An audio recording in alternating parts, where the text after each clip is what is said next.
Guard جو ہیں وہ سفیر تھے جو ان کی سیکیورٹی پہ تعینات تھے. ہیرس انٹرپرائزز کمپنی کے جو گارڈ تھے وہ تھے.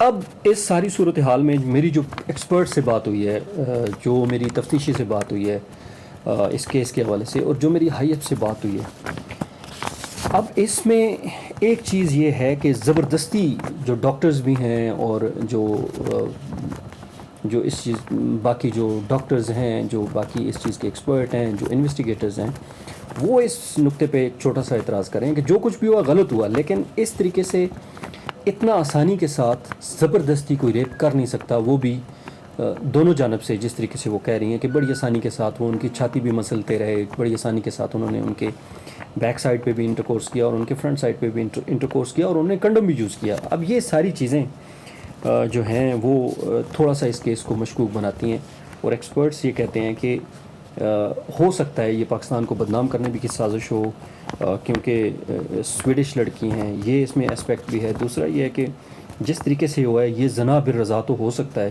لیکن زنا بالجبر نہیں ہو سکتا, یہ ریپ نہیں ہو سکتا, یہ ان کی کہیں نہ کہیں مرضی شامل تھی. ادروائز اس طرح سے یہ اتنا آسانی سے یہ کام ہو نہیں سکتا جتنا آسانی سے یہ سٹوری بیان کر رہی ہیں, کیونکہ یہ تو اس طریقے سے کہ کوئی آئے اور وہ آرام سے ان کی چھاتی بھی مسل لے, ان کو بوسو کنار بھی کرے, ان کے ہونٹوں کے اوپر یعنی کہ وہ فرینچ کسنگ کے اندر بھی ہوں, ان کی گردن پہ بھی کس کرے, ان کی چھاتی پہ بھی کرے, بڑی آسانی کے ساتھ ان کے فرنٹ بیک دونوں طرف سے انٹرکورس کرے اور نکل جائے. یہ چیزیں جو ہیں وہ بڑی تھوڑی سی مشکوک ہیں. اب دوسری بات یہ ہے کہ ان کا جو میڈیکل کروایا گیا ہے اس میں فرنٹ اینڈ بیک دونوں طرف سے انٹرکورس ثابت ہوا ہے. اس کے اندر میڈیکل کے اندر یہ ثابت ہوا ہے. تھوڑا بہت جو ان کی گردن پہ نشانات ہیں کسنگ کے, ان کے ہونٹوں کے اوپر نشانات ہیں, وہ بھی ڈاکٹر نے اس کو کنفرم کیا ہے. اس وقت سچویشن یہ ہے کہ سفیر جو ہیں وہ گارڈ وہ غائب ہیں, ان کا کوئی پتہ نہیں ہے, لیکن جو ہماری اطلاعات ہیں وہ یہ ہیں کہ بہت جلد پولیس جو ہے وہ, کیونکہ اس میں جو ٹاپ کلاس کے انویسٹیگیٹرز ہیں, چاہے وہ فورنزک کے ہوں, چاہے وہ آئی ٹی کے ہوں, چاہے وہ دوسرے تفتیشی ماہرین ہیں اس طرح کے کیسز کے, ان کو لگایا گیا ہے.